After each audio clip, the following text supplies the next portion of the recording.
May regla ka ngayon tapos magpapahilot? It is but a pleasant day everyone. This is Dr. Brel Toralba, an internal medicine resident.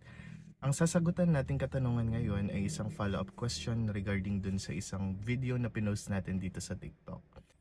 Ang sabi po ni Ma'am Pretty Seal ay, pwede po bang magpahilot kahit may regla, Doc? Kapag may menses ka, natural lang po na nagiging sensitibo or mas sensitibo pa ang iyong katawan compared sa normal days nyo po.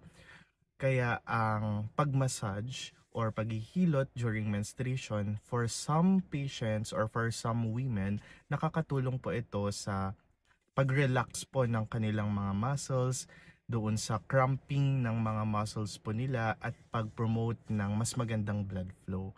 Pero sa iba, mas lumalala yung sakit nila lalo na kapag nadidiinan yung mga pressure areas.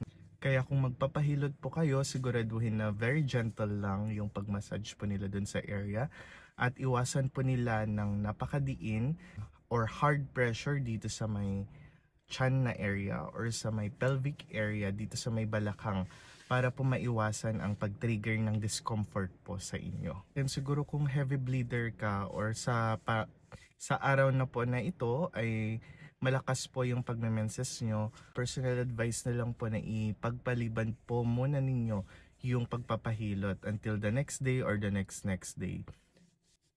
Ang simple answer to the question ay pwede naman po. Pero depende po yan sa tolerance po ng katawan po ninyo. So listen to your body. Kung may mga ibang katanungan pa po kayo, comment down below lamang po or mag-message lang po kayo sa akin through direct message. If you want more videos like this, please don't forget to share, like, and subscribe for more.